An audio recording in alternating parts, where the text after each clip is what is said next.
Hello and welcome back. Thank you so much for staying tuned to the session, which is specifically about the banks and the fintechs. Let me tell you, this session is going to be really interesting because I have the largest bank with me here, and we are going to discuss actually how the fintech and banks collaborations are happening. When the fintechs actually started their journey in India, everybody thought that the fintechs will take over the banks, but then slowly and gradually they started integrating and collaborating with the banks. SBI, the largest bank of the country, has its own separate digital division called SBI Yono, and they're also partnering with a lot of fintechs. So, in this session, I have with me a very renowned speaker and a renowned innovator, Mr. Ravindra Pandey, the DMD and CIO of State Bank of India, to tell us what kind of collaboration is happening with the fintech. So, Mr. Pandey, glad to have you at this session. Good afternoon. Good afternoon, Mr. Mool. It's a pleasure from my side also to be a part of this, journey. Let me clear first thing that the UNO is a retail app as of now, and it is a lifestyle app. So this is not the only innovation or the only fintech engagement SBI has. This is one of those many, but since it is a flagship app of the bank that we more know. Okay. In the State Bank of India, around 2016 itself, we have started a program known as the Startup Engagement Program. Thereby, there were certain criteria at that point of time in 2016. What is a startup? There needs to be certified by the DPIIT Department of for Promotion of Industry and Internal Trade, blah blah. Now in 2020. We thought that this is becoming too over archaic, so we come up with what we call it as an fintech engagement policy. Right. And around 2 years back, we also set up a special set of people dedicated for fintech engagement. What we call it as an SBI Innovation Center. Right. So SBI Innovation Center has a set of core developers, has a set of core IT personals who interact with the fintechs to create the partnership. See, you have very rightly told that going forward, fintechs and banks are not competitors. They are collaborators to create an ecosystem, and they can collaborate very fast to ensure that the consumer, the endpoint, get the best what it deserves. In SBI, we had the number of fintech partnerships we have done in SBI. Right. Over a period of time, which started as back as 2017. In 2017, the first fintech which we engaged and onboarded into our system was the Signg's technology. So as of now, 11 fintechs. See, actually the journey of the fintechs is we engage, the POCs happens, and then some other, they lose the interest or the product was not findable. But as of now, 11 fintechs are there with us who are working with us for creating a value for themselves, for the bank, and for the ecosystem. Noted your point, and I think those are the good headlines. But like you said, there's Yono is not the only innovation, and we're going to talk about the other innovations far more aggressively and diligently in this session, sir. So could you please tell us, we have already 11 partners there, what kind of partnerships SBI has with the fintechs? What kinds of solutions they're offering? If you could share some case studies, that would be really meaningful for our audience. See, primarily the solutions which they are offering, they are relating to the asset side. And now of late, very recently last year, we have engaged a fintech for creating a trade finance solution. So what I wanted to stress here is for as small as a retail loan, say for example, income tax verification, small subset, to developing a entire trade finance platform of the bank. So that's the range of engagement we have with the fintech. The models of partnership are primarily collaborative. And if you ask me the question, how do we onboard a fintech? How do you onboard a fintech? We had an independent technical evaluation committee, which is being, members, the panel members are eminent technologists outside the bank. Obviously, bankers are also there. They evaluate the concept of the idea, handhold the fintechs during their journey of engagement, and as also go through the POCs. And then we had a certain amount of money we earmark for a fintech so that they can develop their products, they can do the POC, and further refinements also can be done. So this is our overall engagement. If you see, the basic model of engagement is to nurture the fintechs. Right. So that's the basic engagement of nurture. We assume that the fintechs don't have the technique, don't have the banking. They have an idea. Right. We have the data, we have the trust, how we can marry three to create an absolute fabulous product for our consumers. Right. So you partly mentioned about the onboarding process, but as I said, that we have been covering a lot of fintech space. There are a lot of participants specifically from the fintech space. And for the better understanding, you're the largest bank. We would like to understand how this actually onboarding process is. Do you actually look at the fintechs in terms of the solutions, or do you look at the new innovations that is coming into the space? How do you actually onboard the fintechs, and what is the benchmark or the parameters do you set? See, actually, first of all, there cannot be a fixed benchmark or a parameter for a fintech, Right. because the word fintech per se is new ideas, Absolutely. new way of doing a business. So there is no fixed. See, there are various ways we engage with the fintechs. There can be a model of active, what you call it as a reactive sourcing. Somebody approaches us through a website, or sometimes we do the hackathons also. Right. Now, in terms of the ideas, see, actually, there are two fundamental ways we look at a fintech. Are they bringing new ideas to us? New way of doing a thing, a better way of doing a thing. Now, this doing a thing does not only means creating an asset. No, that does not mean creating a product. No, it also means improving the operational efficiency. Right. I give in one example without naming the fintech. Sure. Is in agriculture area, we are tying up with a fintech whereby based on the satellite imagery, I can finance to the consumer, Right. to the agriculture. So we know which crop is grown, what is the water table, what is the state of the crop. So now these are new ideas. So when the fintechs present to us the ideas, we imbibe ourselves, see how we can use it. See, one of the basic fundamentals when we interact with the fintechs is hear them out. See their ideas, understand their ideas, and think where we can fit those ideas into our scheme of things. Because expecting that the fintechs will tell us that where their idea will fit, then they are not fintechs. They are already technological companies. Right. So we hear them idea. In fact, today morning itself, somebody came to me with a new idea about the fintech. I hear it for 1 hour, understand. Then I say, okay, this can fit into this area. So I think anyone who is engaged with the fintech should have this approach. As regard the onboarding process, it's simple. Fintechs and any fintechs approaches or whatever it is. Then there is a technical evaluation committee. We see that whether the fintechs is capable, technologically capable to create a product for us.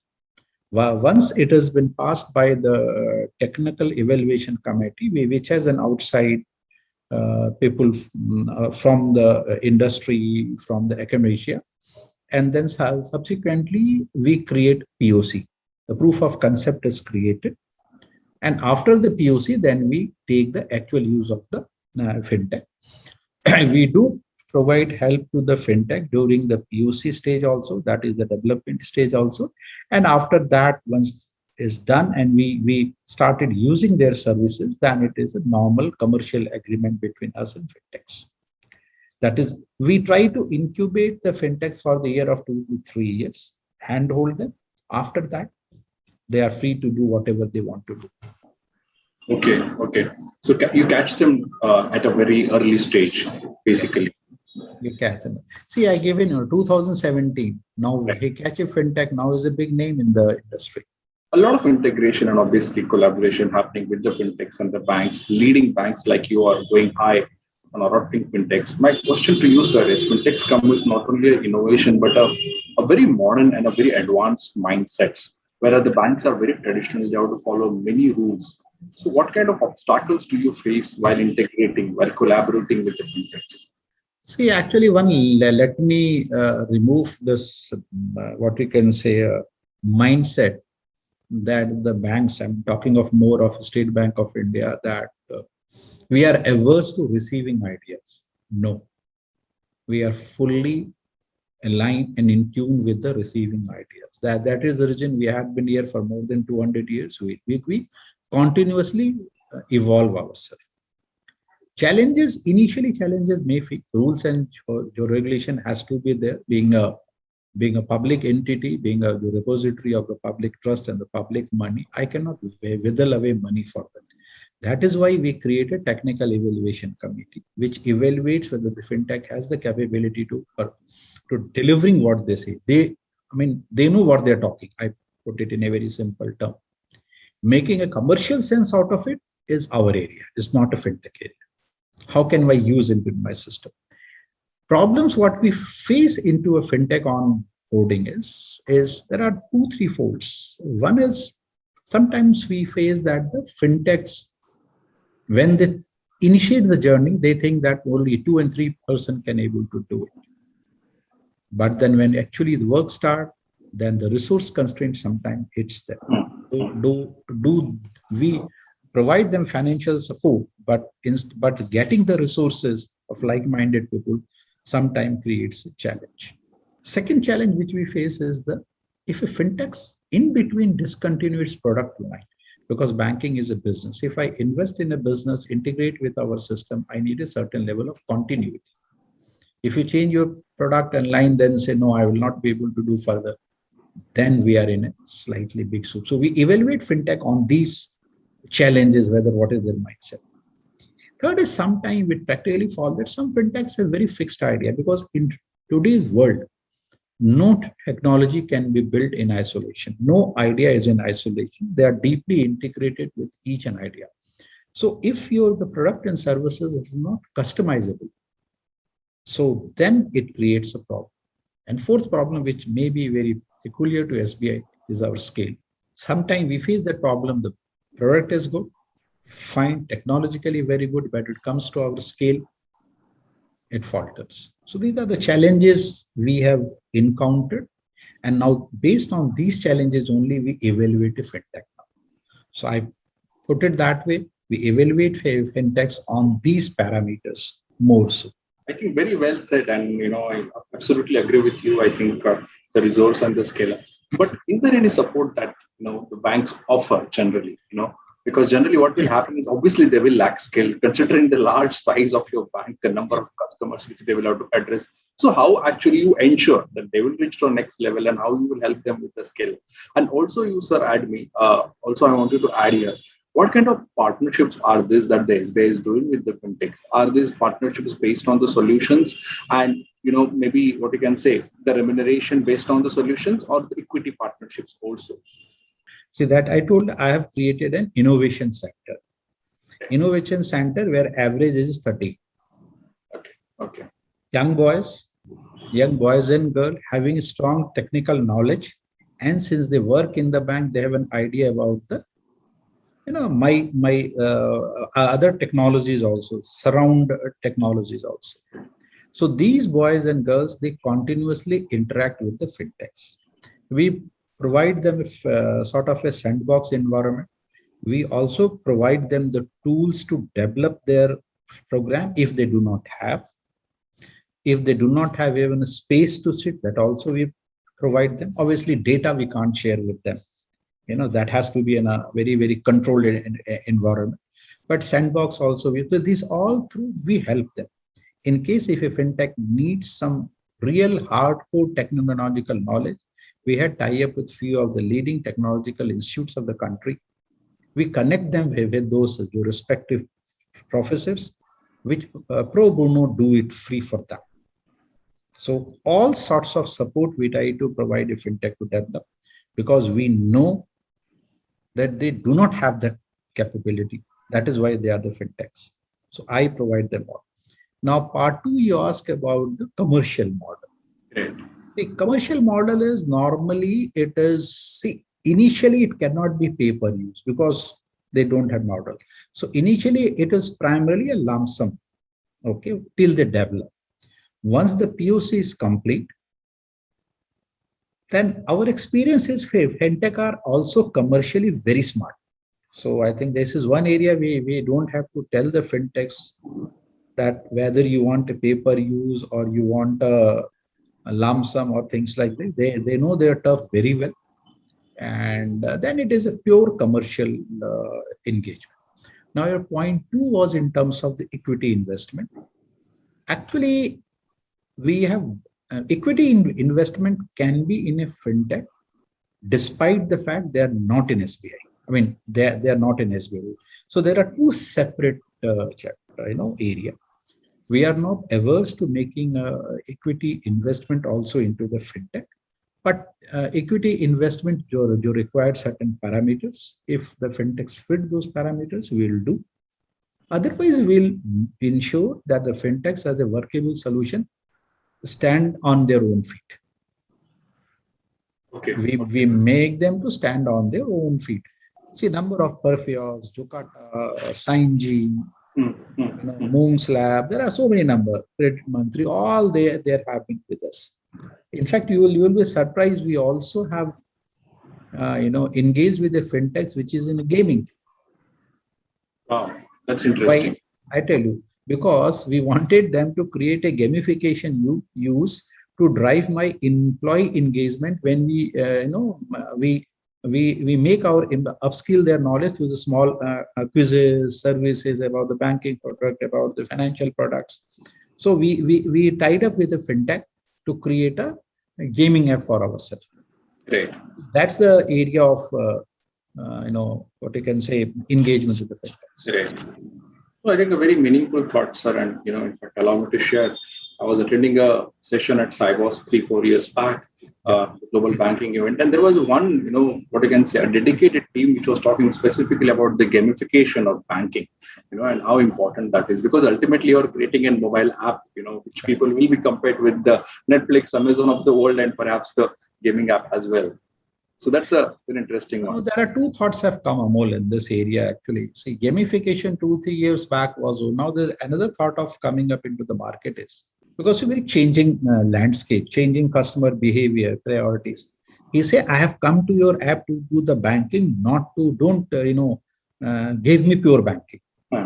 Don't give me all this gamification, 2 coins coming or 2 coins going. Don't give me. So, I mean, there are two, now of late I am seeing that the consumers say, what is this? I want to launch into your app to make my payments or make my, I just want that. I do not want to get restricted by anyone. If you see other apps used to show you your, your average balance, how much spend you on a cloth, how much you spend on a based on the tracking. Now some consumers say that it's irritating. They say, I have not come to your app to understand all this, boss. I know what I have spent on a cloth. Right. So you give me pure banking. So I mean there are various. So that is the customer changes. Right. True. One more point specifically on the fintech, sir.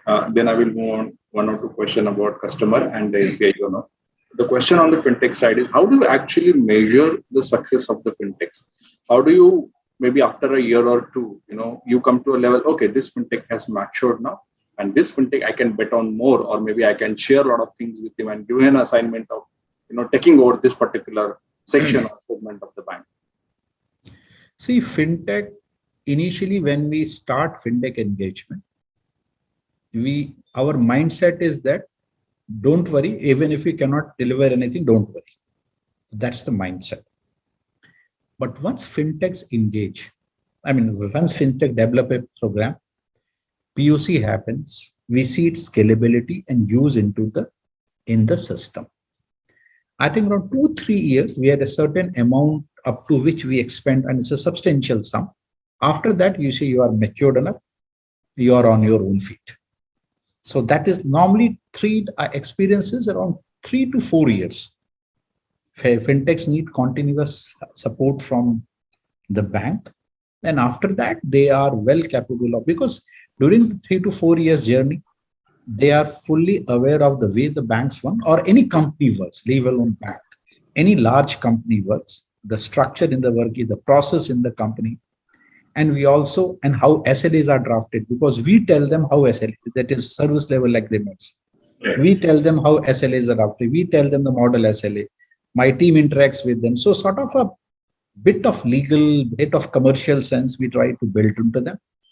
4 to 5 years experiences, they are okay. I mean, they are fully mature. Then they are on their own. Okay, that's really nice. Important question now is SBI, and let me tell you one important part. Last year at the same event, we had an opportunity to interview Mr. Kumar, and he said that the SBI, has reached to a level that the market value could be more than $30 billion.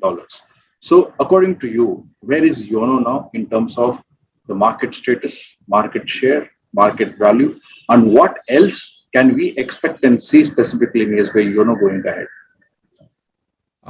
See, I will, as far as the YONO is concerned, we have around 4.40 crores registered user. Average login in my YONO app is 1.2 crores per day.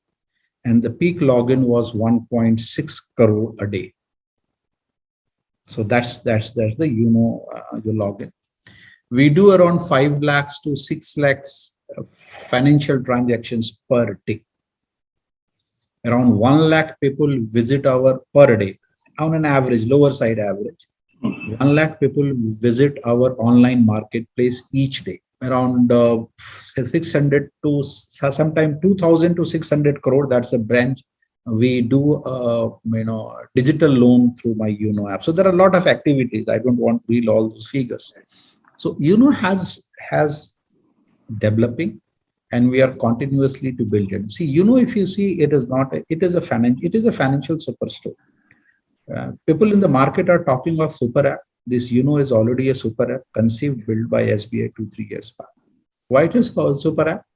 You can do your banking. You can invest life insurance. You can pay your credit card. These type of financial services you can take. And you can also go for shopping through our online marketplace. Though we simply provide you your link, redirection, your link to the shopping, but it's one part. And majority of this e-commerce players provide certain amount of discounts to our customers also. So that's the super app. It is continuously maturing.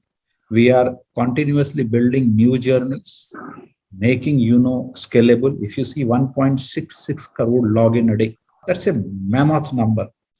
So, and it is growing. The best part is growing. We do around 40,000 new, roughly, on Saturday, Sundays goes down, but on a weekday, 39 to 40,000 YONO registrations per day. Right.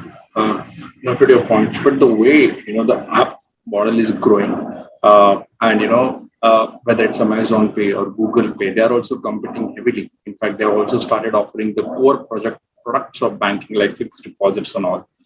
How do you see the competition specifically in app space? Do you think that, SBI YONO, which you think, which is a super app, will have a tough competition also from the super app which is coming from us? See, I put it that way. It's a question of pie. Continuously, the digital pie is increasing day by day. Okay.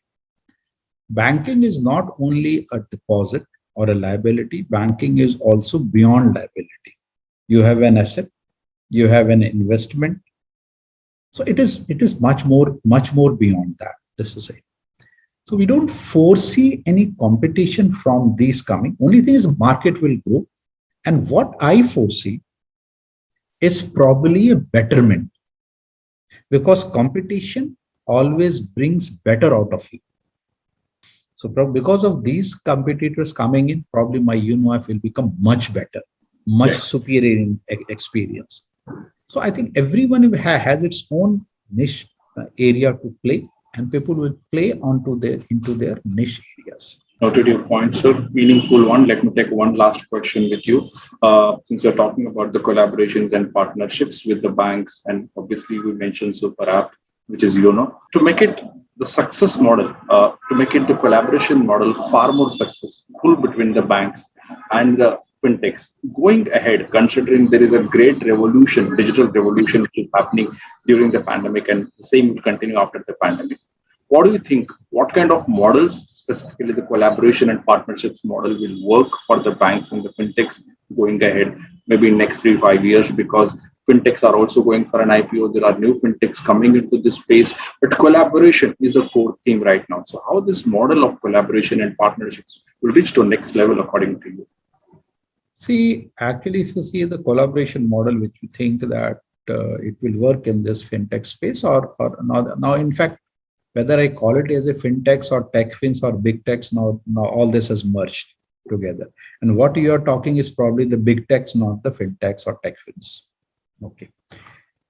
The collaboration model is saying they have certain strength in terms of agility, in terms of the newer marketing practices or processes. The banks also have the strength in terms of customer base, in terms of trust, in terms of reach, and in terms of variety of products which they offer. Okay. So if you marry both, then it will be the best model. Instead of taking a competition, mindset, it is better we take a collaborative mindset, which is beneficial for both of us. If we think that as of now, next 5 years, any of the companies, big techs, if you think they will become a bank, probably not, because banking is a very regulated entity. Yes. The cost of compliance, the cost of maintaining a customer is very high. And going forward, the cost of compliance is going to increase and further. So why a big tax or any of these companies which are not in so regulated entity, now not a regulated environment, why this unnecessary want to increase their cost? They will not increase. So they will also collaborate. And why we will collaborate? Because I have two options. Either I build everything a scratch. There is a time to build everything. And here the product is already available. So we are not competing in each space. Right. It's a two parallel line running together. Okay. That is what our take on this. Okay.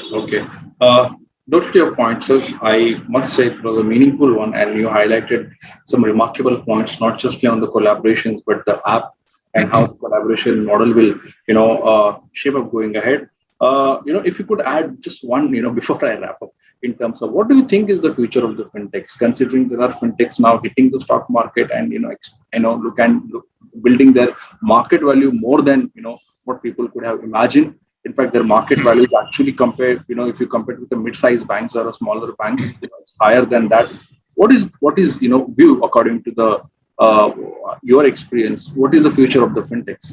Of course, I will not comment on the market value because it's beauty lies in the eye of the beholder. So I cannot sit on the beholder's eye. But going forward, the fintechs needs to mature themselves. Okay. You need to create a solid business model on a commercial lines. Okay. Technologically, it may be possible to do a thing, but whether it is commercially viable to do a thing. Yeah. I think the mindset should be technology and commercial, both should marry together. I think the fintech, which this marry these two together, will be able to succeed in future because the market space is overcrowded. Everybody is jumping on one bandwagon only, which is payment, asset, and liability. There are other lot of technological innovations where people can really work in terms of security, in terms of whether it is a personal identity security, whether it is cyber security, how can you use this so-called blockchain technologies in terms of smoothing the reconciliation, in terms of smoothing the transfers, remittances. I think these are areas where fintechs needs to give. Your private wealth management, this is one area fintechs have not entered.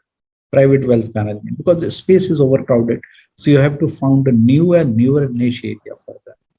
1-2 years back, can anyone imagine that there can be an app for the education? Right. Nobody. So the beauty of the fintechs is you should think of a new areas, leave the crowd and go to explore into the new venture, and the success is with you.